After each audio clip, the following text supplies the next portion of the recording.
Well, hello everyone, and welcome to my channel. Today, we're going to be talking about breaking through your fear and success strategies in your business, how to set goals. So stay tuned.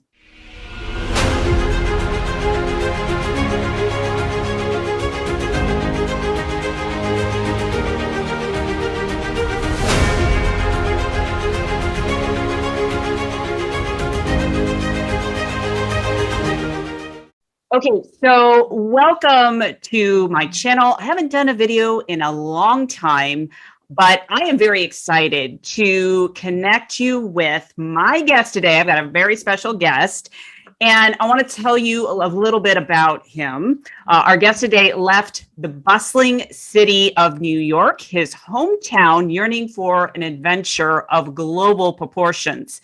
He climbed Mount Kilimanjaro, well, some of it, the Himalayas, well, some of it, and Mount Everest, well, none of it. But he did fly by it, and he took pictures at the top of the mountain on a trip to Nepal. He's lived in 11 countries. That's crazy, isn't it? And 4 continents, and currently resides in Taiwan, running Presentation Daredevil, where he helps individuals and teams transform their fears and deliver presentations with daredevil freedom. So I want to welcome Robert Iyer to my channel and my show today. Robert, thank you so much for being my guest today. Heather, thank you very much for having me on your show today. And I'm just thinking, for you to live in that many different countries where most people have not even traveled, like if you're living in the US, they haven't even traveled to a different country. So I think that really qualifies you in being a daredevil with just, doing that by itself. I would agree. And I've got to say, Heather, the climax of that is that one of the countries I lived in and the cities was Beirut, Lebanon. So of all the cities I've lived in, I lived in that one for 7 years because it was a wonderful city. I had a love-hate relationship with it, but a piece of my heart is still there. I love that. I love that. And Robert, before we dive into today's conversation, for people that don't know, actually you are a former client of mine, and you're just doing amazing things. Like when I see my former clients online just breaking through their own fears, creating their own businesses and brands and empowering other people, I am just so excited. But I want to go back in time. It's like, let's go back in time to the place in your mind. And I know this is with a lot of entrepreneurs that are either starting out or even, maybe they're pivoting in their business right now because of the pandemic and they're, in their amygdala. And I want to go back to the time before you hired me, how fearful you were in taking that leap. Yeah, I'll tell you, pretty fearful because it took me, I think, until I hired you, 10 years to say, yeah, you know what, I'm going to make this shift from teaching internationally at these American schools globally and kind of making the move. I transitioned slowly. I did that kind of as a part-time thing. And then all of a sudden I realized at some point, I'm going to have to find someone. This is either do or die, and I'm going to have to do this daredevil style. And so I looked around, spoke to people, and your name was highly recommended. So I contacted you, and even with you, I was like, I don't know. But I'll tell you, your consistency really is what pulled me into it. And I'm forever grateful to you for that.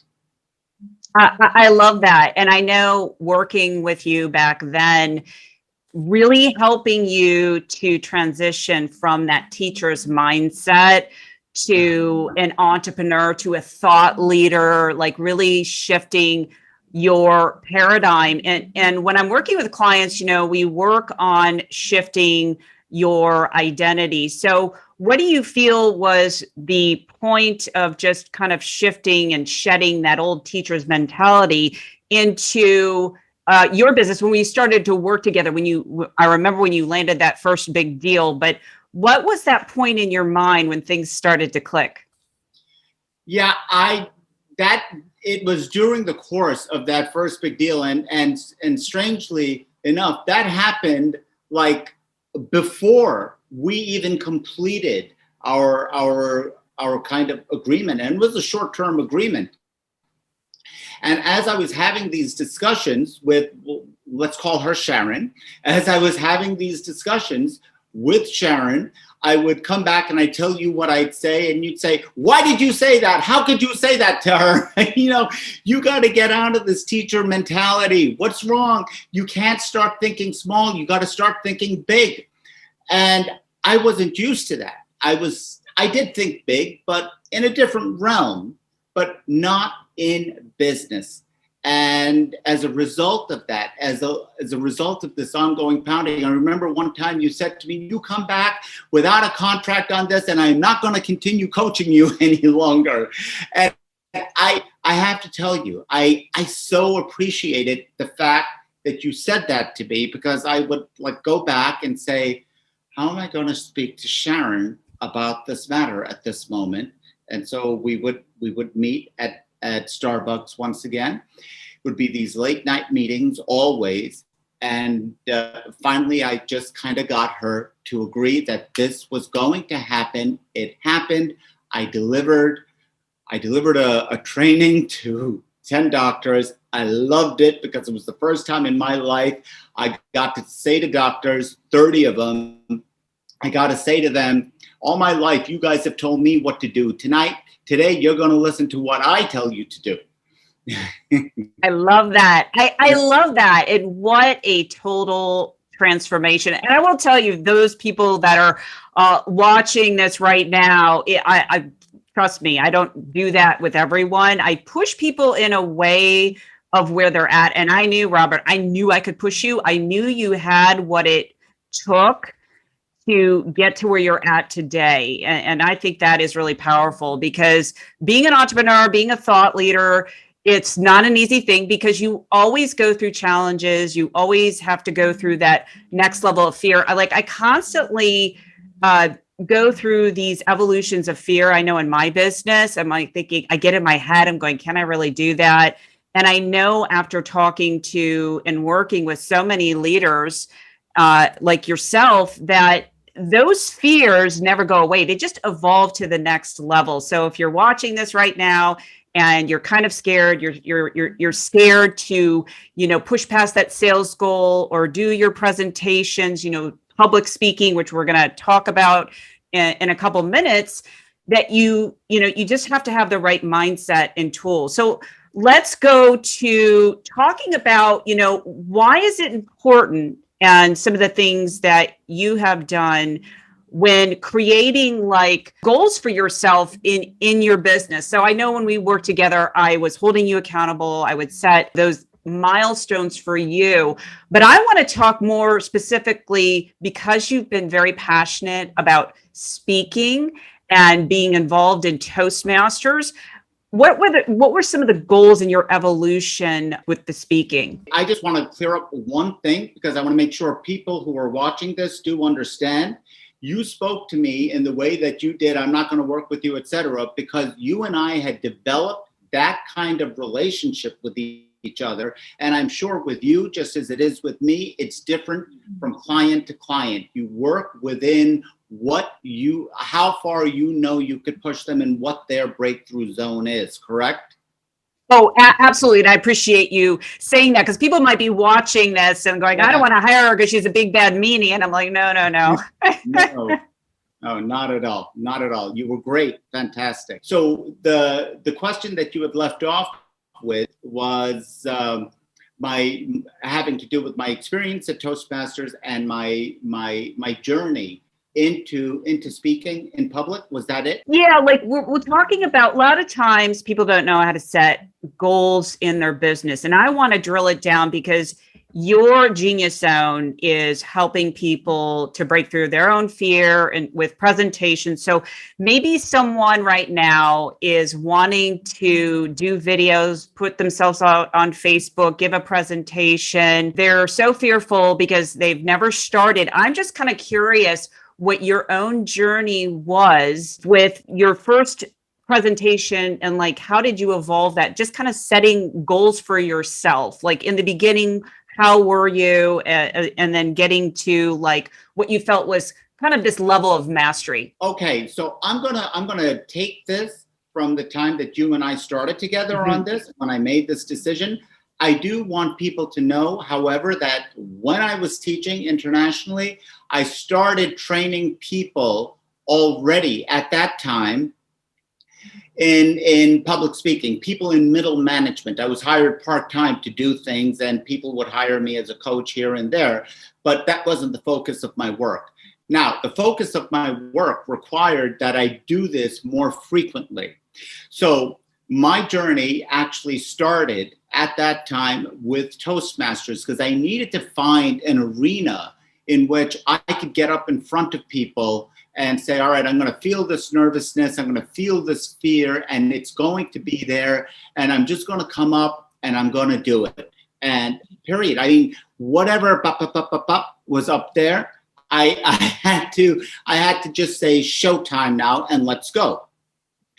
Now, I was able to do that because I had some previous experience, but part of the journey into moving into where I am now started with that. We had 10 presentations to do. Most people take a year to a year and a half, if not even longer, to complete that. I completed it in about 3 months because my point was I wanted to finish this as quickly as I possibly could. Not because I didn't want to deliver quality, but because I wanted that constant engagement with audiences constantly. What I knew I eventually wanted to do was to work with the executive community, the corporate executive community here in Taipei. So the more practice I got in building up this kind of base for myself, I was then able to move on. And I'll tell you, that was a whole other level of, what is it? Cardiac arrest. That was like a whole other level of that. And like when I came up there, I didn't expect. I had a CEO in the audience of a multinational corporation, not just, of a small private company. He was from that league. I had people who were VPs, presidents, and I said, how am I going to pull this one through? So I remembered the things you used to say to me in how little space I had to do something like this, to have these conversations go on. So I'd always have something interesting in my introduction so that I could build rapport instantly, so that my introduction would indeed serve as a kind of opener for people to say, oh, this is the guy we're getting. Oh, we're looking forward to hearing what he said. So like the intro that you just gave for me, it sounds a little kind of out there, but it kind of eases people's tensions, especially at a live presentation, as to who's coming up there. And many times they laugh as I walk down the aisle to get to the front of the room. And that alleviates the kind of calm. The next thing that happens is I go a step higher when someone actually hires me, and I've worked with several people from the Chamber of Commerce who have hired me or at least contacted me for consultation. And all of a sudden I find myself in these levels and I'm saying, how in the world did I get here? How in the world did this even happen? The mindset had to be, look, there is fear here. And one of the things you wrote recently in an email, and I have your permission to quote you on this, is it was something to the extent of, I have it written because I think it's so So fantastic. You said. However, I have the tools to calm my inner critic in minutes because she's a wild one. I love that, and I could tell you, for me, he's even wilder. And I remember he had a conversation with me one day, and he said, "You know what? I'm pretty much here to stay. So kind of get used to it." So I had to me, I think when people are in their 30s, 40s, 50s, and they've been having this inner critic, it's really almost insane to kind of try to get rid of that voice. I think you kind of accept the fact that that voice is there and that what it is a voice. And people who know me get to hear that voice. But when I need to deal with what I need to deal with and be in front of people who don't care for that voice, they care for this voice, then I need to kind of lock that voice up, say, thank you for reminding me. Yes, I could screw this up, right? But I don't listen to it beyond that. I give him validation, move on from there. And there is a process as to how you move forward with that, like how you actually come to do that, how you start to recognize the voice. What do you do with that voice at that moment? There's an entire process to that. But this is the process in which I dealt with my fear in acknowledging the presence of that voice in my head. I love that. I just want to go back so I can recap this for everyone. Is that you had a goal, you had an accelerated goal. So it's like you can have a longer goal and say, okay, do these 10 speeches in a year. But you said, no, I want to accelerate the process and I want to do it in 3 months because I know if I do this, I will step into a leadership position. You know, number one, you're taking the action, stepping into that leader position, doing it, even if it feels like I always call it like your freak out moment. And now, you know, you're a totally different person in how you think, how you think about yourself, how you think about your business, how you're presenting, and then also helping other people to give presentations, especially if they're in their amygdala, you know, they're freaking out. I call it the freak out moment. So I think that's really great for people to kind of realize you can have this big goal, shrink down your timeline and ask yourself, okay, because the stimulus for you, your motivator was, if I do this, then I get to evolve myself and my business to this next level, which you did, which is awesome. And you've got that energy and you've got that drive. I just have to tell a quick story. And I know you're going to share some stories, but when I was, some of the first times that I was speaking in the fitness business, now don't laugh, don't make fun of me, but I was talking about the subconscious mind, and I was telling people to, or actually how the subconscious mind was so powerful and it thinks in images. And so I had, prior to my talk, I had gone to like the dollar store, and there was a bunch of like cute little stuffed little monkeys. And I'm like, okay, I'm going to do like some kind of crazy visual, like Daredevil, right? And I bought like 10 of these monkeys. I put them underneath the table. And I'm like, okay, everybody, I'm going to show you the power of your subconscious mind. Close your eyes and do not think of flying monkeys. So everyone close their eyes. And I launched those monkeys into the audience. And everybody was screaming. Water like dropped out, it like hit the table, and I'm like, what did I just do? So half of the audience was fine, and then the other people were laughing. But I don't know where I'm going with this, but it was amusing. So I don't know. Do you have any other stories of that in your like kind of Daredevil presentations where you did something, crazy and you didn't know how it was going to do? Actually, both good and bad. Yeah, I'll tell you. One time, I'll tell you exactly what the verbiage was, but I do have to comment about the flying monkeys. That took a set of kahunas, because I don't even think I'm daredevil enough to do something like that. For me, I think what I did once, I had a very formal introduction when I was delivering to a group of executives one time. And I didn't like it. I did not like it. I put it together at the last minute before I came up with something that I felt good about. And I just gave it because it was the last thing I wanted on my plate. And the woman who was going to introduce me, coolest gal in the world, she said, "Is there anything else you want me to say?" Because I think she was used to something different. And I said, "No." And she's walking when I go, "Yeah, wait, 1 second."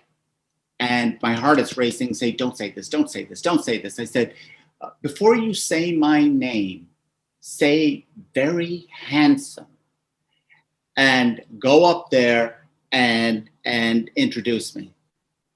And I have to say, when she got up there, all I thought was that voice. That voice was saying, "This was so stupid. Why did you do this? This was so stupid." And I felt like yelling her name out. Now, this isn't as wild as the monkeys, but I felt like yelling her name out, saying, "Don't say it, don't say it." But then she went ahead and said it. And what I didn't expect from a group of executives was that they were going to have like this uproarious laughter over it, more than anything I've ever gotten for any introduction I've had. And so that was it. I got warmed up and came right into the front of stage. And I immediately said, "Hey, I didn't tell her to say that. That was totally on her own. It tells me a lot, right?" And they liked that line even more. And I said, "No, it wasn't her. It was me. It was me." And I said, "Let's get started." And we moved right away into a slide I had in which they had to do an interactive response so that we wasted no time with the hellos, thank yous, blah. I love that. That's such a great story. And it just goes to show you, it's like you got to be willing to try things that are different. And even like, let's just say if that didn't work out, then you would, it would be kind of a takeaway to say, okay, maybe I shouldn't do that. So I think I know just being risky sometimes can pay off, and being able to also, uh, look to see, okay, how could I do that presentation better? I don't know about you, but I know for myself, after I do any presentation, any interview, online, offline, I always look at it very critically and say, what did I do well? And what did I really screw up? Because I feel it's just the human condition where we constantly will beat ourselves up, and we'll also praise ourselves. So what do you say to someone, we're talking about breaking through their fears, because this conversation is just kind of evolving into speaking and breaking through your fears. So people that still have that anxiety around getting themselves out there. Well, I think that is going to always be there, that anxiety, because I'll tell you, I've been doing this as many years as I've been doing it, not to mention all the years I've had in public speaking as a teacher, and more than any other audience. If your audience is not high school students, you do not have the toughest audience of them all. I can tell you that after all these years of experience. All right, so what do? I'm going to tell you something that I heard Mel Robbins say, the author of the 5-Second Rule. What she said was, you are never going to want to do public speaking. And she included herself in that. And she's a good she's an excellent public speaker. And so you are never going to want to do it. So there are two things that could win at that moment. And I want to say this right now, that I'm kind of giving an overview of this, but there's more deeper work that needs to go on behind this. That you have a choice at this moment. You're either going to surrender to your anxiety, or you're going to say, I'm never going to want to do this. And I am going up there because I want to let this audience know a few things. And that is that there is a choice. When people have that anxiety, it's there. So if you're looking for a coping strategy about it, I'm not a buyer of this kind of positive thinking. I'm not a buyer of that, because I don't think anybody ever says, oh, wow, I am a great speaker. And then they go, oh, why didn't I just think of that before? Right? I don't think people say that. I think people are much more in tune with, I am nervous. They have to own that. They have to own that they feel afraid. I have a blog that says, own your weird. So basically, it's one of my strategies there, like own your weird. And so I'm not loud enough. I'm an introvert. I'm not experienced. All this stuff that comes up. And I think the number one thing people have got to do is to own it, is to own their anxiety before they can begin to move forward and say, okay, I've owned it. This is me. And let's bring this out to the audience, because they need to hear something that I've got to say. That is a rough summary of it. That is a truly rough summary, but it takes more than my saying that to actually get to that point. Does that make sense? Yeah, absolutely. You know, I love that phrase, like you said, own your weirdness. Yes. I love that. Because I'm kind of weird. Like, I like to joke. And if you're watching my channel, sometimes I'll inject humor, because I don't want to be normal. Like, if I try to be normal and put myself in a box, then I'm just like everyone else. Then it's inauthentic, right? So people are not connecting with you. And I remember just going back to, because we're talking about speaking, when I was giving a presentation one time, and I thought I had to put everything into a presentation, I just crammed it in there. And I got somewhat good response, but it's like I didn't want to read the bad response, but I'm like, no, just rip off the Band-Aid. You've got to read it, because that's how you're going to get better. And I realized that presentation was not owning my weirdness. I was not really being my true self. And so I had the opportunity of a time span of like a couple months between my next talk. And I said, I'm just going to be real and honest and vulnerable. And it was so interesting, because when I did, I had people connect with me. They came running up to the stage after I was done. And it really taught me a lesson, is that people don't want to know or connect with people that are perceived perfect. And I think we can talk about how that ties into speaking, like finding your own style of presentation. So how do you help people to really embrace that weirdness when they're presenting? I have a flurry of questions that I ask presenters, people who want to do some work on their presentation. And a lot of it has to do with logistical questions, like who's the presentation for, what is your goal, what is the basics. And then other aspects that I start to do is I start taking note of what their personality traits are. I ask them things like, well, what do you like to do? What do you do? What kind of a person are you? What kind of what is it that you would say is a part of who you are? And they would start opening that up. Now, they are a lot more comfortable when they're dealing with things like that, when they're dealing with who they are and what they do and what they enjoy. And I think it's so important for these kinds of things to leak out of your presentation. So when they put together their presentation, they start putting together a story or something of the sort. As they're putting that together, what we try to do in order to get them to be more comfortable is to try to help them to bring in a little bit more of who they are into that presentation, that there's actually a way to pull in kind of like what you do. And I love it. I love it, because this own your weird thing, I mean this as the highest compliment to you. You kind of have a great grasp of it. And it's just like, look, this is who I am. This is the kind of person I am. And this is not a show personality. This is kind of like me. You used to leave me WhatsApp messages And you were like so totally you.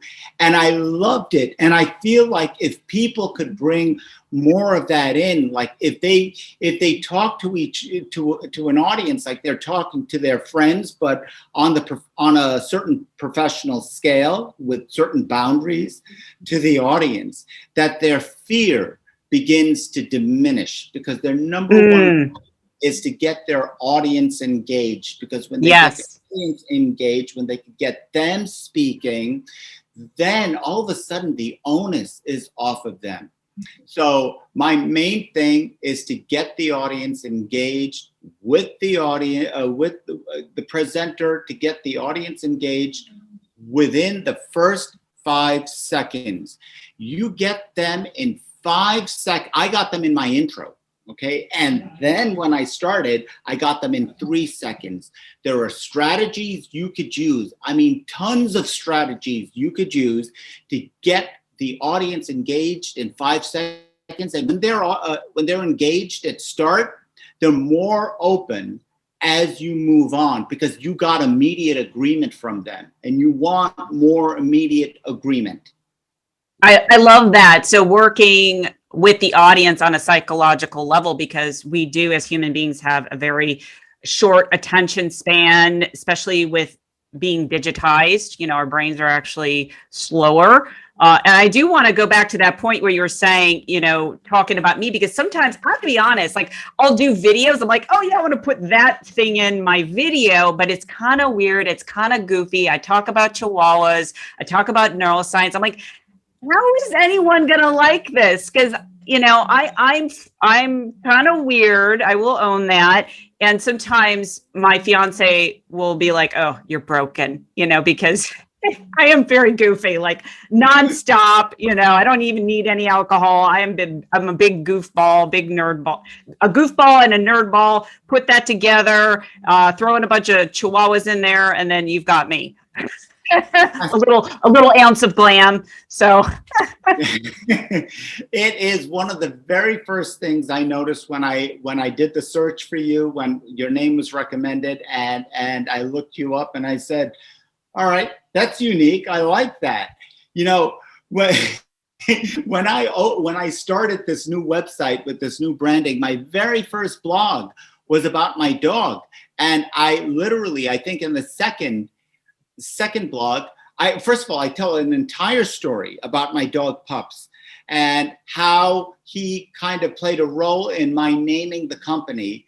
And by the time I got to the second blog, given how much the first blog impacted me, because it made me realize a lot about myself, the second blog referred to him as my co-founder. So I consider Pups my co-founder. And each blog, like, this is what I mean, bring in a strand of your life into you. So people who are following know that Pups is a part of this, that Pups is a part of my decision-making process. And when I'm looking to move a step forward, I was speaking to someone yesterday and I said, come on, we need an answer to this question. Pups and I are waiting for your answer. What are you going to say? So I love that. I love that because I think a lot of times people are afraid to reveal who they are, their true self, whether it be speaking or blogging, wherever you're putting yourself out there on social media, because they're like, well, how do I really look? But what you're saying is to include that aspect of you, even if you're marketing to corporate, right? Because you've been working with a lot of people in corporate, C-level people, that sort of thing. right, absolutely true. And I'll tell you something. I heard someone say this to me. Her name is Danielle, and she's the one who helped me with the branding. And she said, you know, you want to know those people who don't like you, who don't like what you're doing, because at that point, you don't need to bother with them. That's it. They're not your people. You have your people, and they're the ones who will come to you because they're attracted to you for who you are, for what you do. And those are the people you need to focus on. You know, if anything, you're better off knowing who doesn't want you and what is the tenor of the type of person who does want you. And so you know to market to those people. It makes your life a lot easier. I love that. I love that. And we have just a few minutes left here. And I want to ask you really quick, what do you find is the biggest mindset block when it comes to people putting themselves out there in the context of speaking, whether it be online or in a live presentation? Yeah, I think I'd like to bring up something here because it hasn't been discussed yet about about the Taiwanese culture, but I think it extends to all cultures. I don't think it's limited here. I think it's more pronounced here, but that's about it. So I told you I had a CEO in my audience one time, and he said, Robert, first of all, I didn't feel like he was paying very much attention to the presentation. And I thought, like, how dare he? I'm this good and he's not paying attention, right? And he said to me, it's funny, I can't do what you do because people will think I'm a show off. And I said, well, I'm not here standing to show off to you. And it was all lighthearted. The audience was laughing. And he said, no. He said, I don't think you get it. He said, I'm Taiwanese. If I talk like this to Taiwanese people, they think I'm a show off. For you, you're a Westerner, so they all think you're funny. They all like you. They all are asking you questions. They're engaged. So I said, I would put that to the test if I were you. He waited like 20 minutes because other people were talking to me, but he was willing to wait. That was in September. I hadn't heard from him again until the end of November. And he asked me, would you coach me? And I was shocked because I didn't think he had bought into anything that I had said. So I think the biggest thing, one of the biggest fears, well, this was very, in a very cultural context, I think one of the biggest fears is thinking that someone else can do it. Or there's always something. There's something about, I don't have X. I don't have the experience. I don't have the knowledge. People will see right through me. Just like for him, they would see him as a phony. People will, and I felt this, and I think it's one of the biggest blocks in fear that people are going to see through that. And I think we are all going to have to accept, or those of us who feel that way, that that's there. And that's why I specifically chose Transform Fear. My role is to help people transform their presentation fear and to deliver daredevil presentations with freedom. With freedom, not confidence. Confidence is a thing like outside of us. Many times we say it's internal, but we want confidence, right? But freedom, we're born free. When we're kids, we are free. It's just a return to our natural state of freedom. And somehow we got constricted with all these ideas, with all these beliefs. And I'm still kind of constricted with these ideas and beliefs. But there is a way to find space to get back into that freedom. And when we behave and deliver presentations, daredevil style with freedom, because daredevils are free. They may be nervous. That's not to say they're not nervous, but they are free. When we deliver presentations with freedom, we look back and say, wow, I was pretty confident at that moment, wasn't I? I love that. Robert, what an amazing story and the journey of your own daredevil experience, and also helping, empowering other people that have fears, feeling like an imposter in their presentation. So we've talked about, really, most of this conversation has been on mindset, breaking through fears, particularly as it pertains to using your voice. So if people want to reach out and follow you and learn more about your adventures with, is it Pops? Yes. With Pops, where can they go? They can go to two names that they could easily remember, robertiyer.com. Very simple, all small case, robertiyer.com. And if If they want a different name, daredevilpresentation.com. Either one will get you to the same website. And I'll tell you this, if people sign up for my newsletter, they will get a 10% discount on any coaching program that they want to purchase. Awesome. And we will provide below, wherever you're watching this, the links to the website so they can check out your stuff, connect with you, and master their fear, overcome their fear, and feel free to be who they want to be in delivering amazing presentations. So, Robert, thank you so much. It was so much fun to connect with you all the way from Taiwan. I tell you, I had a fantastic time. Thank you. Thank you. I really, really appreciate this opportunity with you, Heather. Absolutely. My pleasure. And everyone that's watching, if you like this video, make sure that you subscribe, hit that bell, and you'll be notified when more videos like this come up. So until next time, this is Heather Picken, and live your vision. Take care.